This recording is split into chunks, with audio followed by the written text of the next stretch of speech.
Hello, Galaxy. I'm Chris Pirillo, and you've tuned in to another live edition of the Locker Room Daily Report, or TLDR for short. Your daily dose of tech news, views, deals you can use, other words that rhyme with muse. Are you confused? I'm not I hope not. amused. Speaking of confusion and clarity, one, I'm feeling really confident on what I've been trying to do on the classic YouTube channel. As much as there's been a difficult time gaining a direction, I tried doing short videos and they kind of worked, but I was like, I need a hook. What's my hook? And so I started experimenting last week. I think it was last week. This is this is the first week actually that they went public. I was like, all right, let me try to record videos that are 2.5 minutes long, right? And I shot for that just to see what the watch time was. And the average watch time was like 1.5 minutes. Like, how am I going to shave another 1.5 minutes? So then I was like, well, how can I frame this? So I'm doing shorter videos that aren't YouTube shorts, but they're still short, they're impactful, and I'm able to share what I need to share without, belaboring the point and losing traction. And so I came up with the phrase, these are my views and fewer than two. So a view and fewer than two. So it rhymes. People picked up on it, and I can say organically, I don't get a lot of comments typically, but I've seen a good 4 or 5 comments suggesting that format actually really works for them. They really like the views and fewer than two. So the goal is to hit right around 1.5 minutes to kind of be in and out.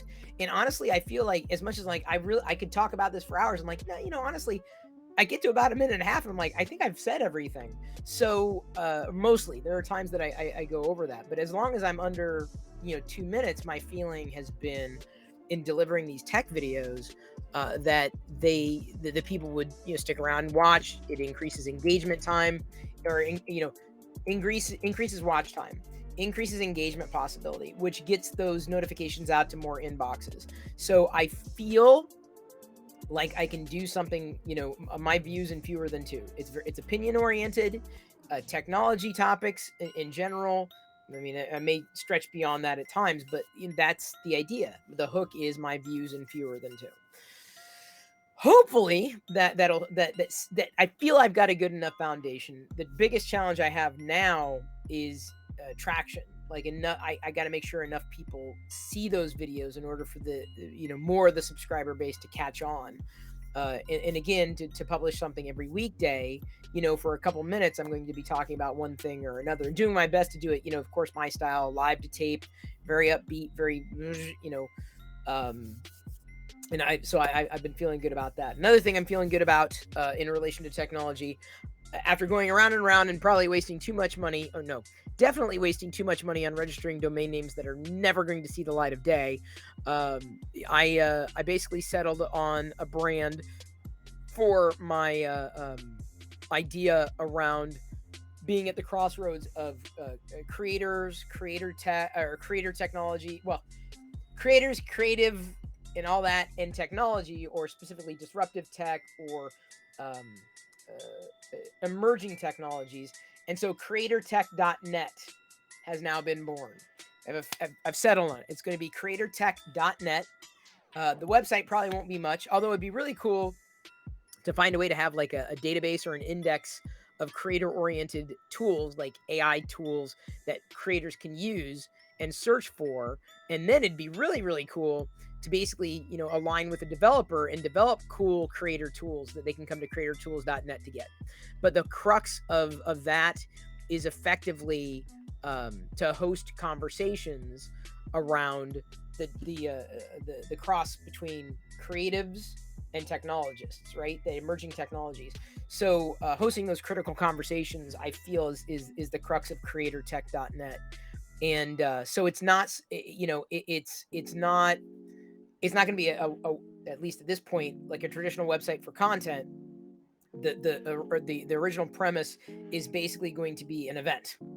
That's what I want to build first, is an event, and build a community around that idea of creators, creatives, people who are, content creators like me, who work with technology like me, who are excited about AI, like me, who are scared about AI and all the changes that come with it, like me, and that is creatortech.net. That is effectively the crossroads between the two.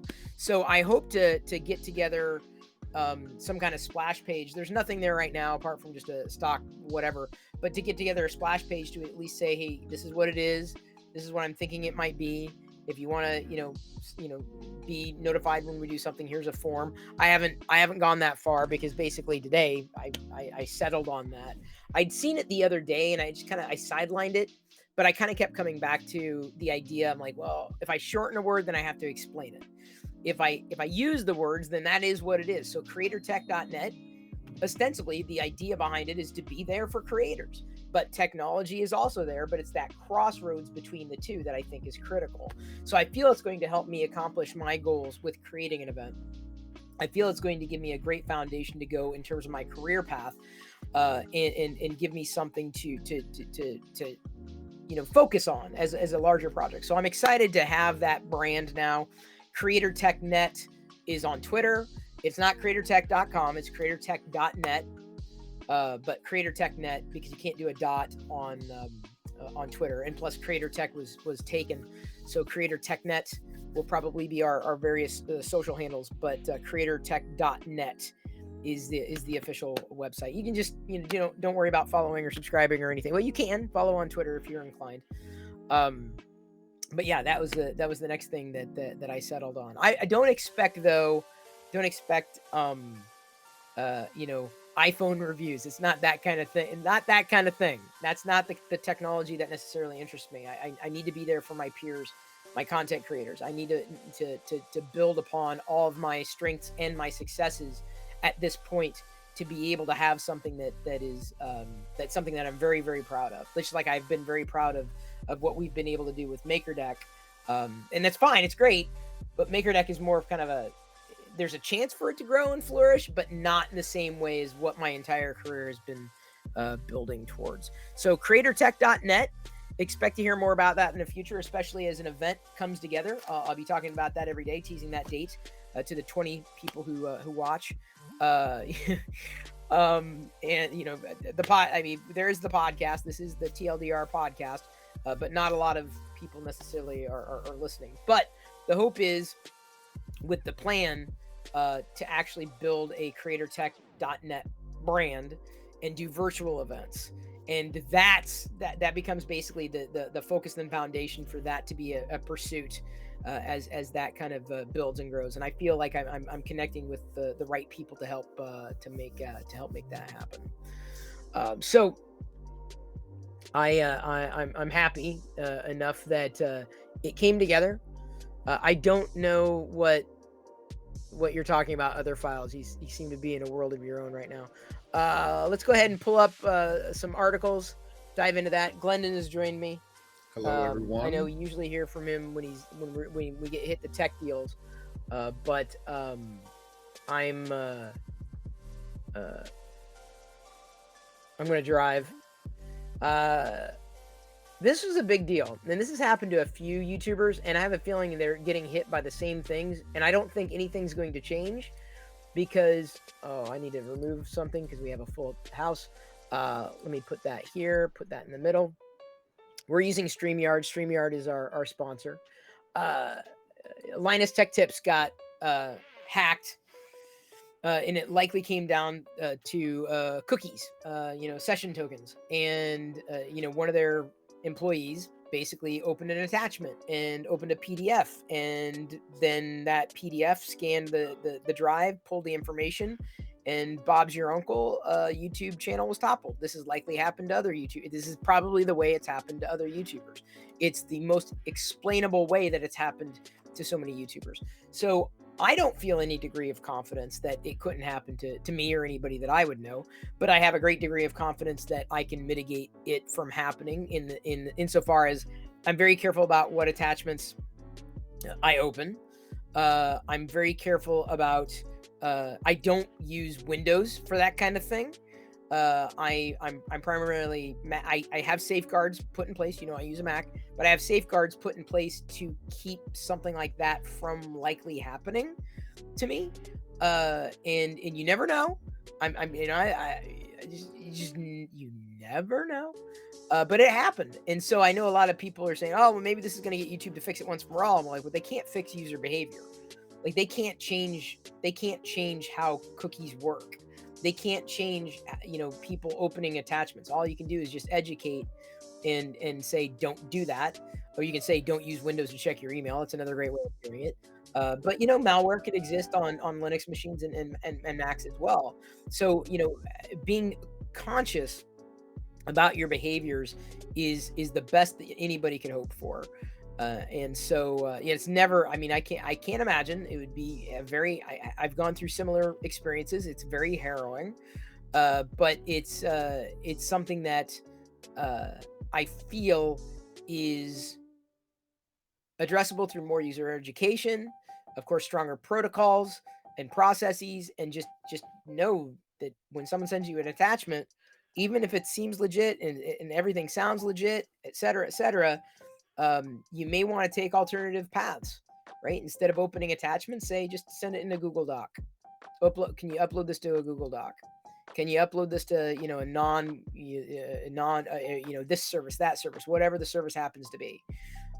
Because without that, or going through that as an intermediary would mitigate the potential of effectively getting infected.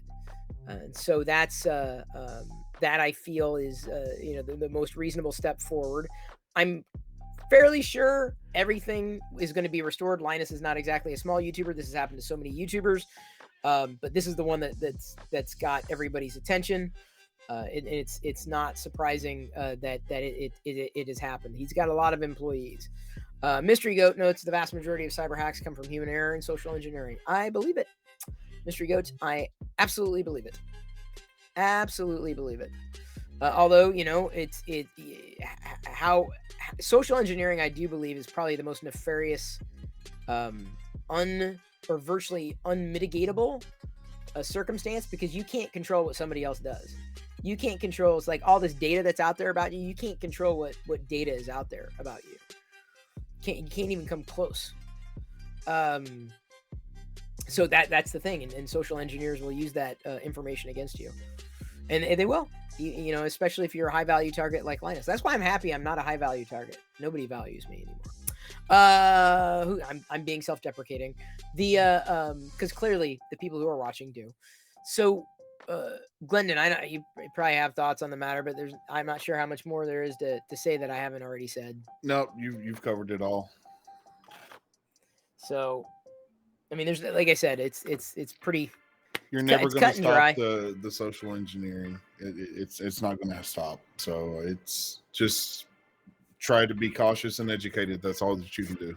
And it happens to the best of us. So yep, that's the thing. Snapdragon 8 Gen 3 leak details core layout, lack of 32-bit support. Now, so normally I don't talk about GPUs and CPUs and the hardware stuff, because quite honestly, it's not as interesting a conversation for me. But what is interesting about this is that it's dropping 32-bit support. So Android has had 64-bit support for eons, but the unfortunately, the hardware itself still has had legacy 32-bit, clinging to it. So theoretically, the next range of devices coming out next year will be 64-bit only, which with it comes, a security boon and speed increase. More effective use of the hardware in conjunction with the software. So this is actually really exciting for me. This is the move to 64-bit on Android is more exciting for me than any perceivable speed bumps. That to me is a slam dunk. So that's all I really have to say. It's basically a rumor, basically the specs leaking, but the note to underscore there is dropping 32-bit support could not happen soon enough. iOS and Apple has been doing that for years and years and years and years and years. So it's fantastic to see the Android ecosystem finally being able to make that leap in eliminating 32-bit support specifically at the hardware level. So fantastic news. I'm now very excited for the next generation of phones, for this and this alone. So CNUP is joining. There's where we are. I don't know if either of you have thoughts on this particular change, this move, 32-bit versus 64-bit. I think it's a step in the right direction, and it's past due. Yeah, a long time coming is what I was going to say. Yep. The only thing that this isn't really, I guess it's not really news, but I know Mystery Goat is here, and so what I wanted to do for Mystery Goat, because I know this is gonna be Mystery Goat's gonna just check out. You probably heard of Jerry Ryan, right? Mystery Goat. Mystery Goat's heard of Jerry Ryan. Now, can you click that? Can you click that tweet for me from Jerry Ryan? Now, if you're not familiar with Jerry Ryan, she's very well known for the role 7 of 9 on Star Trek, primarily Voyager, and now in Picard. Jerry and I follow each other on Twitter, and she's been retweeting a lot of the things that I've been saying about the Twitter verification shit. Yeah, so I'm like, I didn't even see it in my notifications because Twitter is, a dumpster fire for feature implementation. But basically, I'm just pay your $8, fine. Pay for whatever you want. I don't care. But don't call something that has no verification process verification. All it is a badge. And we'll go a step further. Now, and I think she even tweeted this or retweeted this. Now,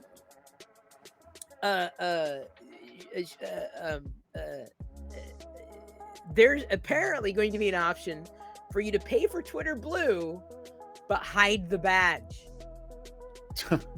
because it's basically shameful. So they've got to go that far with the feature set. They want the money, but they know the pushback. So there's a possibility that you're going to pay. You can pay for it, but then turn off the badge. At which point you have to ask, then why did we do this in the first place? Because if people they want to buy it for the features, fine. The badge should not have been, again, a verification badge should have been abstracted from the Twitter Blue features in the first place. And that's effectively they're capitulating. By having that feature to buy into Twitter Blue, but to turn off the badge, again, all you're verified at that point is that you've got $8 to spend. You can spend whatever you want. It's your money. You earned it, right? It's yours. I'm not going to argue that because, again, I've put it out there that it may very well come a time that I pay for Twitter Blue.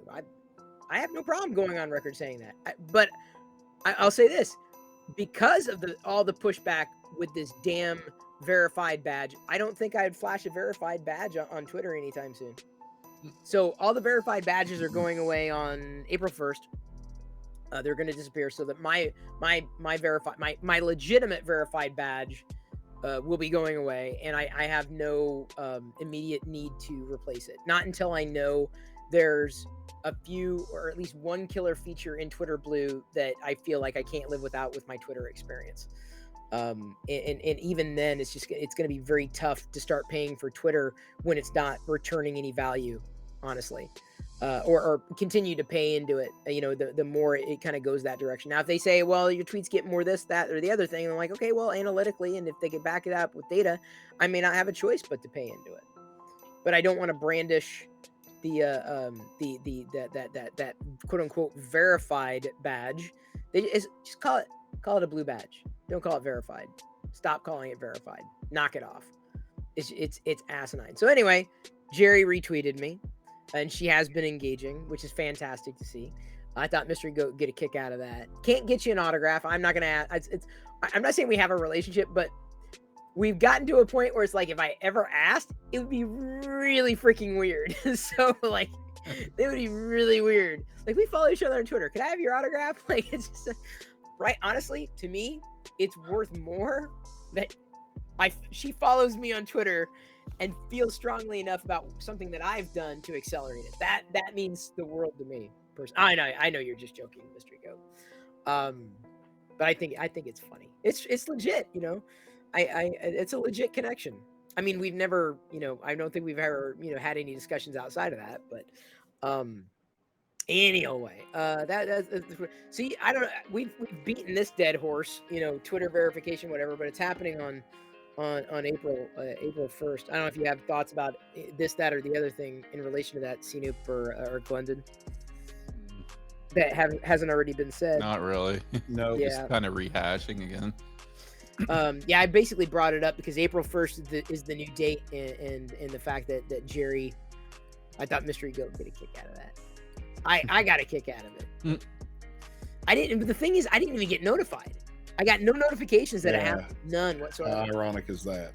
Yeah, I know. It's just like, it's garbage.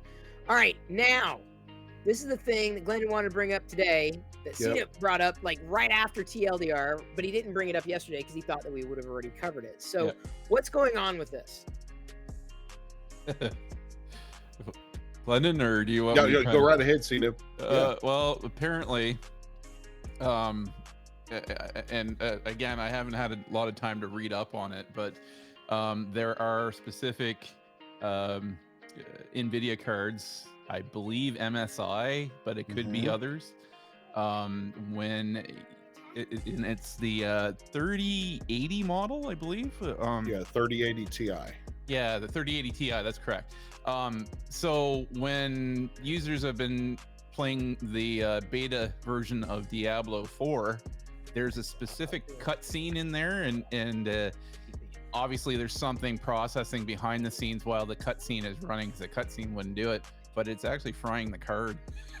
So users are getting like, a reboot and then black screen, and they can't revive their card. So it's kind of mysterious, and I'm not sure if it's something that needs to be a firmware fix on the card per se. I don't know, Glendon, if you've heard any more on this, but I've not heard anything else. I looked on it today, and it's there's not a whole lot out there on it just yet, other than NVIDIA and Blizzard both are looking into it to try to figure out exactly what the issue is. There has been claims that I can't confirm either, that when it started to go down, people were saying when they were trying to reach out for support from MSI that at some point the page wasn't working, whether or not they took that down to try to regroup and figure out what's going on with their product specifically, or if it was a lot of people were having the problem and bombarding it. There's not a lot of, I haven't done a lot of research on it. It's just that I flagged it as something that's very interesting because it's a rare thing, right? It's not every day like a specific game will like fry your card, but whatever it's doing, maybe I would think there's some sort of threshold limit in the firmware that needs to change so that whatever is being flooded or whatever, on the other end of it from the game, because no piece of software should be frying your card, right? No. Nothing. At worst, it should just like knock you out of the game or reboot your computer. And if it was stressing some sort of component out on your card, it should just reboot your computer just to as a failsafe, right? But the only other time that we were talking about this yesterday that I've known where there was something like that is back in the Xbox 360 days with the Red Ring of Death, right? And a lot of people were blaming at the time Halo 3, but it turned out in that case that it was just that all those Xbox versions were, it wasn't a matter of if it was going to go, it was when. And because Halo 3 really pushed the graphics processor at the time on the Xbox 360, it just expedited the time frame that it was that your Xbox was going to be fried, right, with the Red Ring of Death. Yeah, the solder joints, like other files, that couldn't handle the heat, and it was just a matter of when, not if. Yeah, but this is even also worse. Happened even again, like Toxic Doom was saying in most recent times with New World, if you remember that, right? The 3090s I had forgotten about came that out. one. That's a good point. Yes. Yeah, whenever New World first launched, Amazon's first big game from their game studio, it was bricking 3090s because the FPS was unlocked, and from the title screen it was bricking 3000 series cards. So this is the second time that a 3000 series card has ran into some issues due to a game. There's a lot of unknowns here too, right? Like, Yeah. There's lots of versions even within the 3080 Ti. Oh yeah. As far as have you gotten kind of an overclocked version of it, and have you overclocked yourself? Like, it is the ones that are burning out, is it the enthusiasts of that have already overclocked it, and it's already being even pushed even harder, and then this is whatever's going on. Like, typically that shouldn't even happen, Right. That's something pretty crazy when you're hey, I'm gonna try out the new Diablo 4, right? And you're watching the cutscenes, like, whoa, the system just rebooted here. Whoa, I can't get video to work anymore.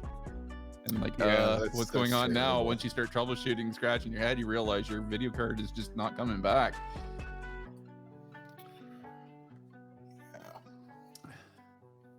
Well, y'all keep playing that. I don't have an NVIDIA GPU, so I'm hopefully safe. Have fun with that.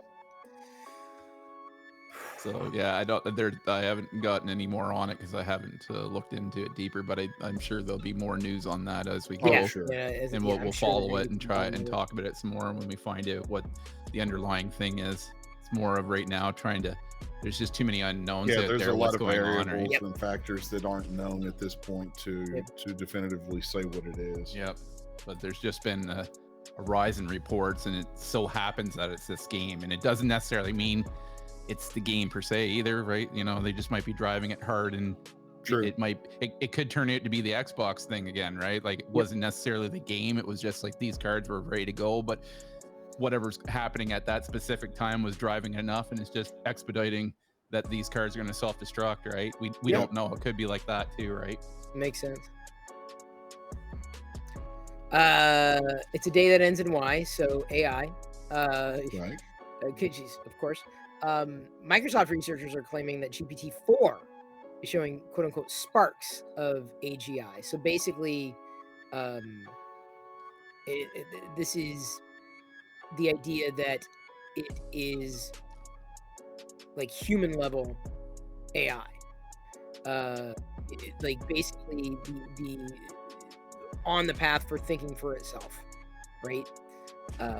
Not sure it's there yet. But with researchers claiming that saw the bot overcome some fundamental obstacles, such as acquiring many non-linguistic capabilities, also making great progress on common sense. Although that said, this is where I start to get worried because of the modeling, right? If you hand an AI or a model, you train this model on, let's say, a political ideology that is destructive, or let's go as far as saying it doesn't align with your political ideology, and that's what, half the world. Like, what's common sense?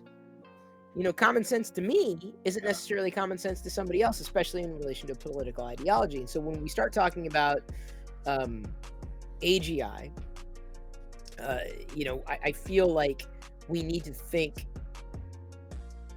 what that means, because a robot's perspective is going to be, by and large, apolitical, because it's not human, right? It doesn't have to worry about certain things that human beings do, right? It doesn't have to worry about money. It doesn't have to worry about the economy. It doesn't have to worry about life. It just doesn't worry in general, right? That's what I'm. So it's an emotion, right?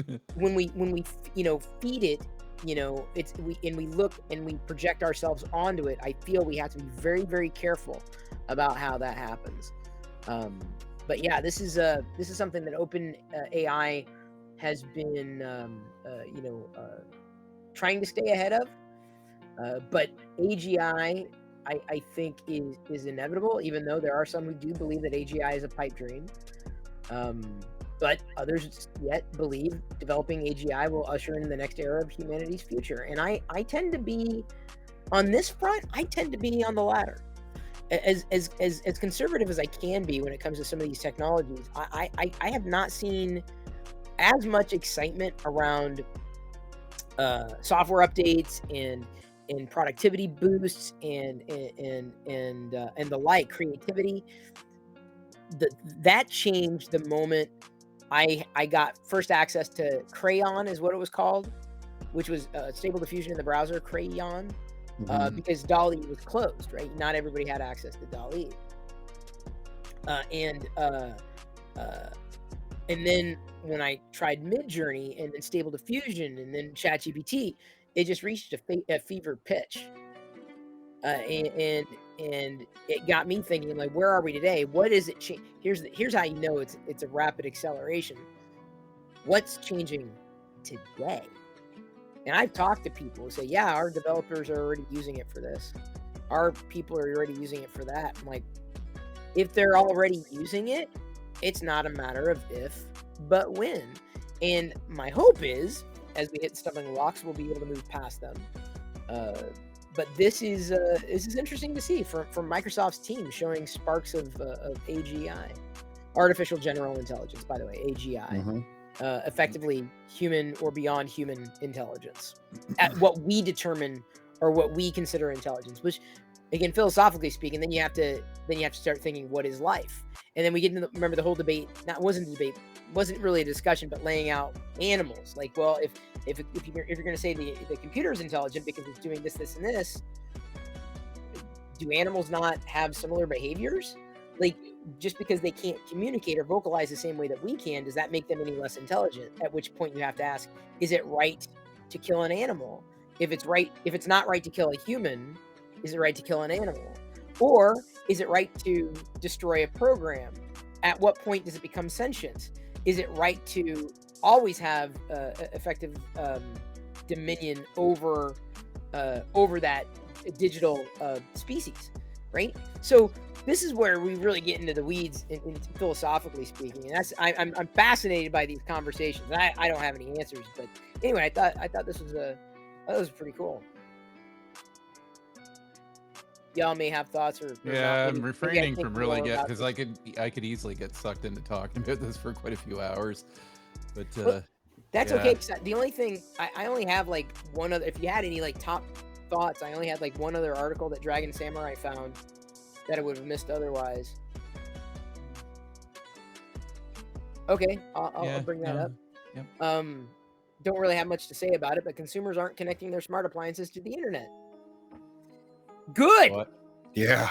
Well, there's a problem though, and sorry, Chris, I don't want to step on your toes. Go for it. What the problem that I'm seeing is I've just seen it in my neighborhood. These darn things that come out, whether it's well, okay, and I'll give the example. There's somebody close in my neighborhood that has a Samsung washer and dryer that's smart. Yep. They've obviously opted out. Whoever's came and installed it for them opted out with saying, I don't want to use those features. I just like the washer and dryer, but I don't care to have it hooked up or anything. I can right now, if I wanted to, link up to it because it's turned on and waiting for you to configure. So see, there's no ways. I've looked for ways to turn off all those features, and you can't. No, so you're in this aspect. If there's no way to turn that off, then they're better off configuring it and just giving it a bogus IP address and a bogus gateway at least or something. So if you don't want it going on the internet, and just leave it like that, so at least it's locked down. Because right now, it's out there with its own little wireless connection. So I just would have to connect with the app or whatever, and then start, and register it with me. And then if it happens that there is some sort of it's not getting updates, so Lord knows if it does have some security holes, it's not getting updated because it's not on there either. And this is, I'm sure, all that they don't realize it, right? And probably the installer, the person that's came and delivered it and kind of hooked it up for them, like a washer, maybe they had a plumber or somebody come by. These people are not tech people, right? But that's my problem with some of these devices now. They're like, well, we're trying to make it as easy as possible. So, go onto your iPhone right now, look for, plug in the new device that you've bought, and look for, you download the app, and then, even before you download the app, it's switch your Wi-Fi over to look for the little Wi-Fi that the device is doing, giving it right now, right? The SSD on it. And you connect to that just automatically. It's open. And then you configure, give it the IP address and register it, right? But if it's sitting at that level when you plug it in, you can't turn that off and people don't know about it. That's really bad. I wonder if that's where I would be able to turn off the Wi-Fi feature. Like if there's even an option once that's kind of been set up. Because we've got a smart I don't know if our dishwasher is. I know our refrigerator is, and I know our washer and dryer is, because they don't really sell them without internet access. But I'm like, I just don't want to mess with that. Yeah. You're better off though, like I say, like give it something that's bogus, right? And then it's just then it's not on any network, and it's just kind of. But to leave it open ended to say, well, I don't want to. That's my problem with, like, there should be something, like they're trying to make it easy for you to configure it, right? Right. But the problem is that there are people that want to opt out to not having that. So they're opting out by just not doing anything with it. So it just sits there waiting and waiting with an open connection for someone to register it. So I'm sure now I could drive around my neighborhood and maybe you can do that for fun someday and see how many open-ended stuff is out there just waiting for configuration to happen. And because it's at that state, it's not on the internet or anything yet.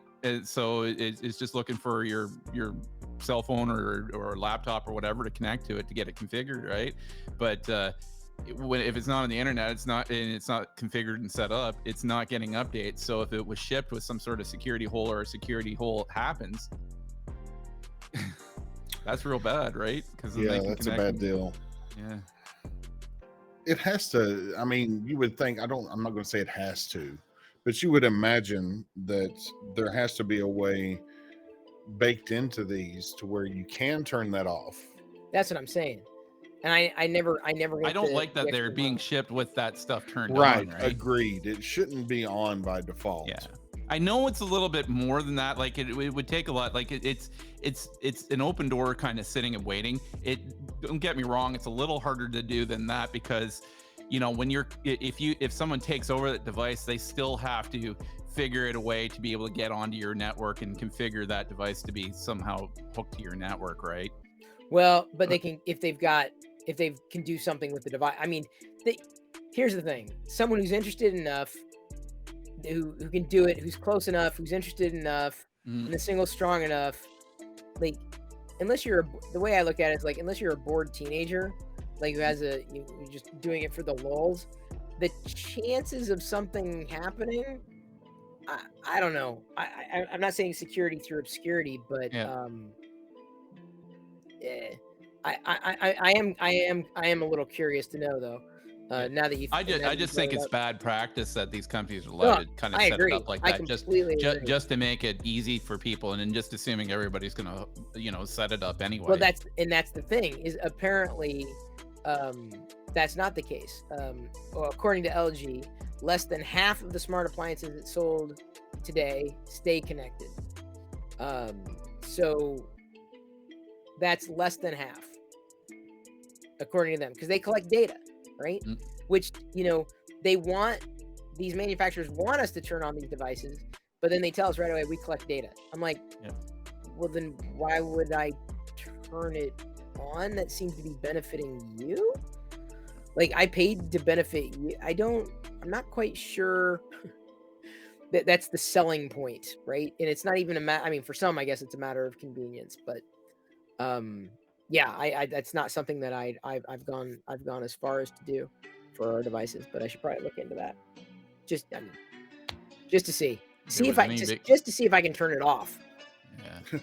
Mr. Ego says, this is why my wife washes clothes outside with a washboard and a barrel. Yeah. Burn the river. Well, I'm sure there are ones. Like, I know I've only been at this house now. It'll be 5 years in, what is it, July. And we didn't get smart washer and dryer when we bought our new ones. We had to buy new ones because the people that sold this house to us actually took theirs with them. So there are still options out there, but it just depends. If you're into really the front end loaders, and not a lot of them have went that way now. Like, you're into the Samsungs or the LGs or whatever. But we just got some tried and true Maytag ones that are really good, actually, but they're more old fashioned looking, right, with the top loader and that type of thing. just because Lisa was more adamant about that's what she liked and didn't. She had a lot of friends that those other ones broke down and just had her in her head, and I just like, I really don't care. As long as my clothes is getting washed and we don't have to, like, it's not going to break down in about 2 or 3 years time. So, but yeah, they're probably getting farther in between. There's probably more connected type of devices out there or appliances out there than not connected ones. You're giving me an idea for a view fewer than two here. Before I forget, do you either of you know about the and other files brought this up, the Hatchet case against or the Internet Archive? No. Okay, hang on just a second.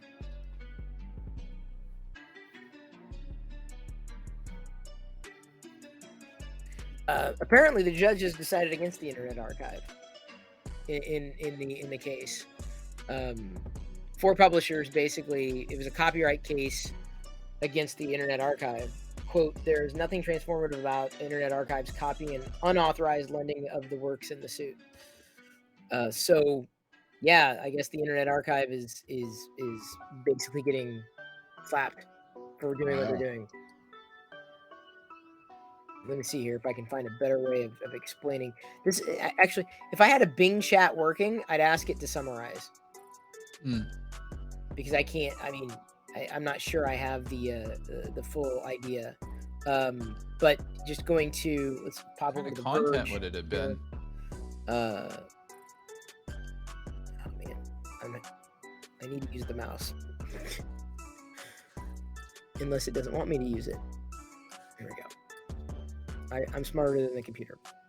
So it's lost its first fight to scan and lend ebooks like a library. That's the bottom line.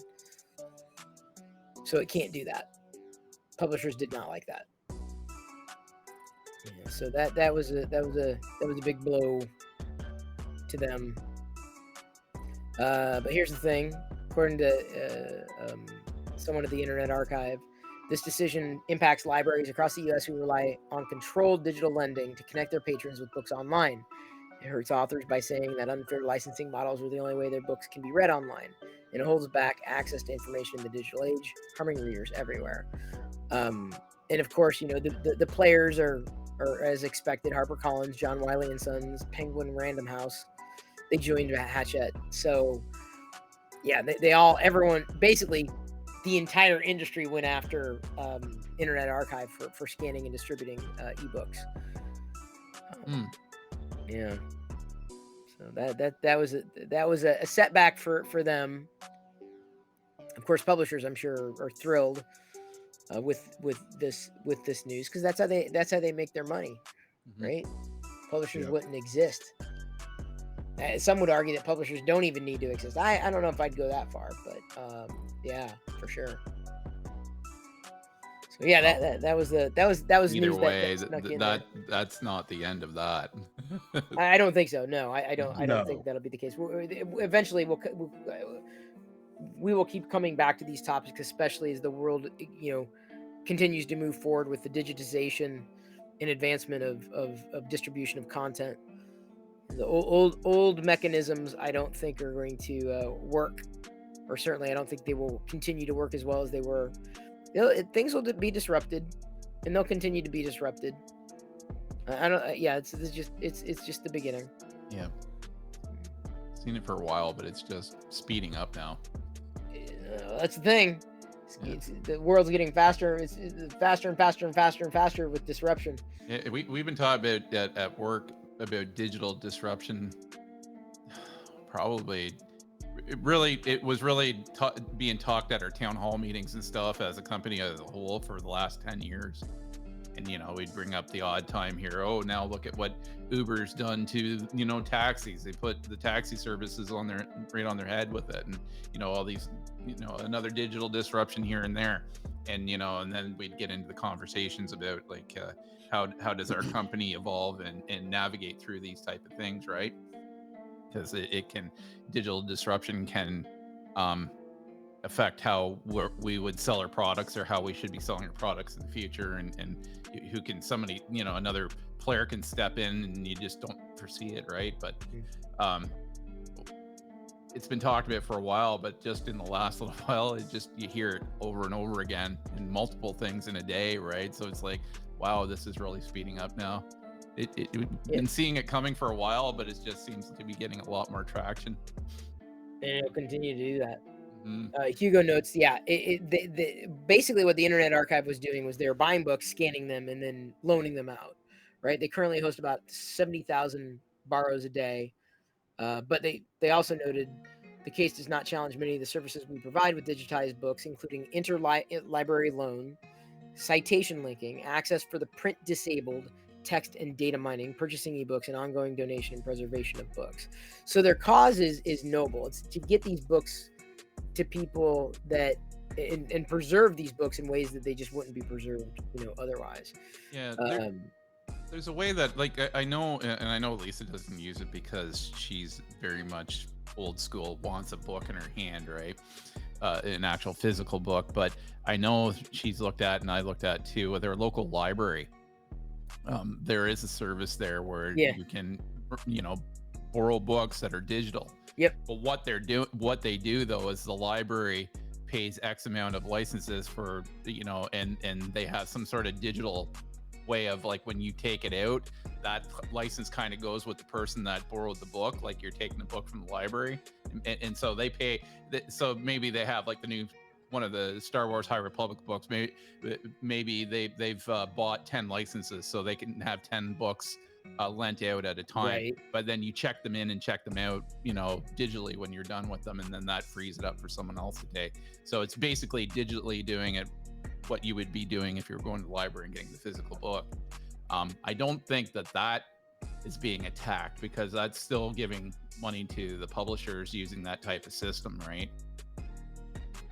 So this must be something outside of that's just been happening. And well, it was accelerated when they set up the National Emergency Library, and that was kind of the impetus that kind of set the ball rolling.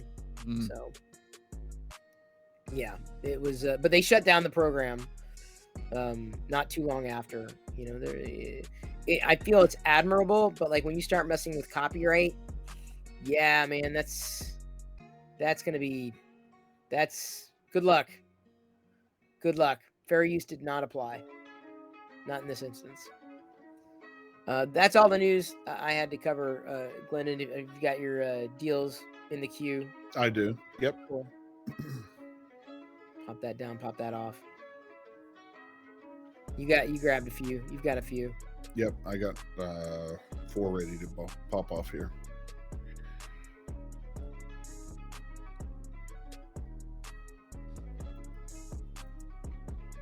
I probably should have warned you ahead of time. Warn me what? That we're ready. That's okay. No worries. Yeah. Where you get it staged and ready to screen share. I mean, it's Friday. It was slow. I mean, we got the news ticker. The only thing of note that I saw there was looks like Moore passed away, one of the founders of Intel. Oh. So, and I haven't even checked my Intel inbox, honestly. There's no point. It's either spam or nothing. Won't have All right. too much longer. Anyway. So the first one is a keyboard. As you can see up on screen there, it's the Razer Ornata V2 gaming keyboard. It's not a full mechanical keyboard. It's a hybrid, which is more closer to a membrane keyboard as opposed to a mechanical switch. Heck of a deal on this, 50% off right now. Whoa. Normally it's $100. You can get it for $49.99. So yeah, if anybody is in the market for a keyboard, $49, you can't really beat that. It is a full-size keyboard, number pad, all the F keys, function keys. So I have typed on one. It's comfortable, comes with a wrist rest, it's magnetic. So $49 you can get. People are asking if you have a page level zoom, like a, what is it, Control +++ or Command +++. There you go. Is that better, guys? Yeah. Sorry, it's because I'm on a widescreen. ultra Yeah, wide. no, yeah, for sure. We can tell just by how you're sharing your There you go. screen. That looks a little Yeah. better there. All right. Sorry about that. It's RGB and it's a gaming one. Yep. There you go. And you've got your audio controls and a volume dial up there on it. So all of your bells and whistles for $49.99. That's a steal in my book. The next one here is another Razer product. This is the Siren V2 Pro USB microphone. So if you're looking to up your sound game with a microphone, this could Just be the like a one for Yeti. you. It's a very good deal. It's not a bad microphone. I've used one of these in the past. Much better than a headset mic for sure. 30% off, normally $149.99. You're looking at $104.98 right now.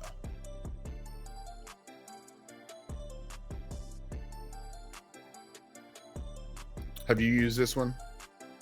Seen it? I have a Yeti that I used to use that I didn't mind.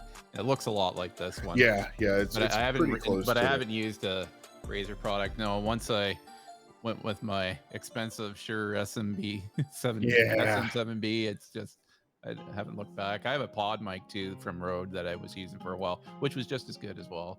Yeah. But I like how I sound with this mic that I have now. Yeah, your mic is really good.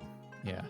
I mean, you might get a little echo still, but that's just because I'm not in a room yet and I'm facing a wall, so there is that. Sure. That's nothing to do with the microphone. That's just the environment that I'm sitting in right now. Yep. So again, anybody out there that is looking to upgrade their audio for gaming, podcasts, whichever, just voice calls, Skype, Zoom, this would work on any of them. So $104.98. Look at the stars too. There's a lot of people that are rating it pretty high. Yeah, it is. Out of 648 ratings, it's got 4.5 stars. Yep. And look at the low, the ones that are saying 1. There's hardly anybody. Yep. And usually those are the people that are complaining because they got unfortunately like a lemon or something like that, right? It's just like just get it returned and get another one, right? It happens with manufacturing. It's not perfect, right? Yep. So that's a very good sign. All right, and then the next one is for the audiophiles out there. This is a heck of a deal. Cambridge. I don't know if any of you are familiar with Cambridge Audio. They are pretty much a staple in the audiophile community. They have been around for a long time. This is an amazing deal. 45% off. You can get this for $5.99. It is a 60-watt stereo 2-channel. It's actually a 2.1 because you can hook up a subwoofer to it. It's a 2-channel amplifier with Bluetooth and a built-in DAC. Okay. And it is, I think it's DSD, if I'm not mistaken. Yep. DSD 256, which is direct stereo digital, which is a high bitrate format that you can use like WAV files and FLAC and different things like that on it. So that is a big selling point right there, in my opinion, that it does have that option for the and it's got a Saber chip, which is highly touted in the audiophile industry. So if you are in the market, this has got plenty of hookups that you would want to use. It's got USB, and like you see right there, like I told you, it's got the hookup there for your sub. It's got a sub out, but it's got a preamp. You can use it for a record player. It's got Toslink optical in and out, USB in, Bluetooth. So I mean, it's got all the bells and whistles, and it's at 60 watts per channel. That's that's got plenty enough oomph to drive almost anything, and it to sound well. I gotta tell you too, for people that don't know, this is how you want to listen to music. Now, Yes. some people will be saying, and don't get me wrong, it sounds good too, but people are like, well, I've got my 5.1 surround sound system, or bought a receiver that's 5.1. Well, that's getting into your theater stuff, but you lose some of the wattage when you're trying to split it up amongst all, so I've went that route as well. Like I have a specific, like, out in my little gaming room area there, I like to Right. play a lot of music, and I've got a high-end record player hooked to it, and CD player and all that sort of stuff, and that you want to listen to that 2-channel audio that way. I don't even have a subwoofer hooked to mine. It gives it that goes with the choice of the tower speakers that I have. The tower speakers I have really good bass on them anyway. So, but that's the way to do it if you are a huge music lover and you want to just sit and enjoy music. Absolutely. That's high quality, right? That's the way that I am. I have a nice high-end 2-channel amplifier with a DAC. It's also got a Sabre DAC inside of it. I have a hi-fi streaming. Have you heard of Blue OS? No. I don't think so. It's a streaming device, just for hi-fi music. Oh, wow. And it's got a DAC and built into it, which is really nice. So I've got it connected wirelessly to where I can stream from Tidal or Spotify or Apple Music, whichever, but it still gives you that high bit rate. But it's Blue Audio is where it's from, and the app that I use on my phone is Blue OS to control it. So it's something to point out, if you want to go back to the back where the outputs are in the back. So you've got those two sets there that you could put 2 sets of speakers on there, but typically you can wire them as well. When you have a tower set of speakers, you usually have a little jumper. You can run them in parallel. Yeah, and so that way you've got your A and B. So then that actually drives your mids and your highs separately with the separate cable coming. And that even, when I decided to do that with mine, because I didn't do it at first, and I'm like, okay, now I got more high quality speaker cable. Oh yeah, and I wired that in, and it's just like, wow. That's the way I have mine. Why didn't I do that before? And I'm running some vintage JBLs, which I absolutely love. I recapped those and recombed, and refoamed, and absolutely love them. They sound better than the modern speakers that I have. I like monitors, and I like loudspeakers both. So I have a set of KEF LS50s as well. And like you, I've got a high-end turntable hooked up to it. And I would telling you, if I would trade nothing more for my audio setup than anything. Nothing. Yeah, it's just relaxing. I'm a bit of I'm in that realm too. I really enjoy listening to music that way. And it's not about like it's the clarity of the sound, right? It's not necessarily, I want to be putting these big speakers in and just blow the freaking roof off the house. That's not the point of this. Not at all. And when you've got a good record player and you know how to do everything to dial that in, like I assume, Glenn, and you probably have this too, like where it's got the counterweight on the back of the and you're setting that up, and then you've got the anti-skate on there and everything. You can make a record sound pretty amazing. My record player that I'm using is a Technics SL 1200 GR. It's the new take on the SL 1200 that Technics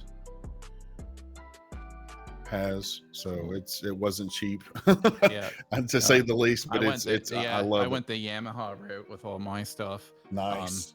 But it's You know, that when you're getting into like with the record player stuff too, like, you know, you know, you want the anti-skate, you want the you want the counterweight on the back, and you know, I have the actual little weight scale that you put it down on, because what people don't, if you don't know too much about that, like basically the cartridge, as they call it, which holds the needle, so it comes as a little kind of plastic cartridge, but the needle is, you know, in the middle of it or whatever, and that's gets replaced after it wears out, right? But depending on what type of cartridge you have for your specific record player, they will rate how many grams of weight that the needle needs to be on, you know, pressing down on your record. So that's why you have the counterweight on the back, so you adjust that so that there's so much weight being pressed down on the needle itself. So yeah, you mine's usually completely dialed now, in. I use a digital scale for mine. Yeah, so I use a digital scale as well, because you know, they typically have on the counterweight that gives you an idea where it is for the weight, but if you're really wanting to dial it in, you want to actually use an actual scale for it.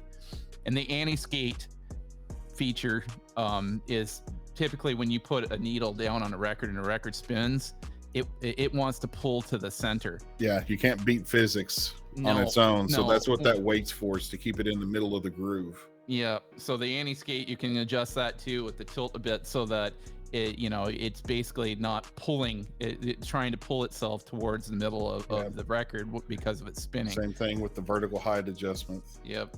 Yeah. And then, you know, you can even go as far as I mean, mine's got it dialed in, or it's like just set for the speeds, right? But some of the higher end ones, you can even go as far as setting that to get the exact speed going. Like there's a whole lot to it, like if you really get into it, but I've got mine dialed in pretty good. Man, I can't complain at all about mine. No. I love and the way other it sounds. thing is, if you're wanting to get into this, and why this is an interest to me too, is because I'm a bit of a collector, right? So am I. The music that I like you don't get, like, that's what was lost with records. So you went to CD, you did get still a smaller format of it, but you lost the big artwork, right? And that's what I like, right? And then you open it up, and then a lot of times they would have a sleeve in there, and it's got the lyrics, it's got things about the band and everything. It's a collector's thing, right? Yep. So you got all that, right? And that's what kind of got me into wanting to rebuy a lot of my music on records. But the main thing that's cool today is yeah, they are a bit pricier to buy records now, just because they don't produce as much of them. But it's became this thing, right? And the generations that are younger are like, what do you mean you can own music? Like, because they've grown up with so there's a local record store in our mall that's doing very well. She kind of banked on it. I think she still sells some movies and stuff there too, but she was banking on this, and she just said there's a lot of, you can't believe all the young people are coming in here, and they're wanting their favorite artist or whatever, they're all starting to collect. I saw a girl the other day holding onto an LP. Yeah, it's a got thing an now, amazing right? local record shop here. Yeah, I love it. And the great thing about it is that they are making these records actually better quality, in the aspect that they're using a lot more vinyl.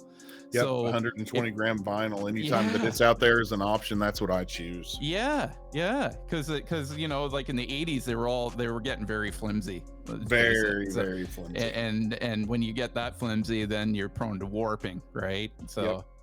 Yeah, I could really jump into talking a bit. I can too. But yeah.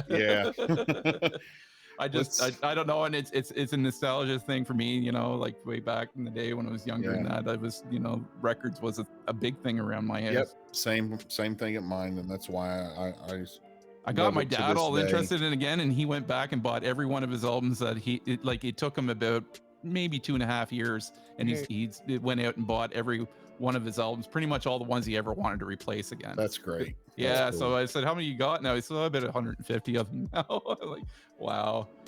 He's pretty happy, because I was telling him the same thing. I said, don't you know, as a collector of it, and he's huge on the music that he likes, right, of his day and age, you know, he's a Beatles fan and Bee Gees and all that wonderful stuff, right? So he said, I had it all on CD, and he says, I still a lot of times we'll put the CD in because I can skip around a bit in that. But he says that, you know, if I'm ready to want to play all the way through, he says I'll throw it on. But he said it's exactly what I've said. You know, I missed that collection of just pulling out the record and you know, having that big artwork and everything.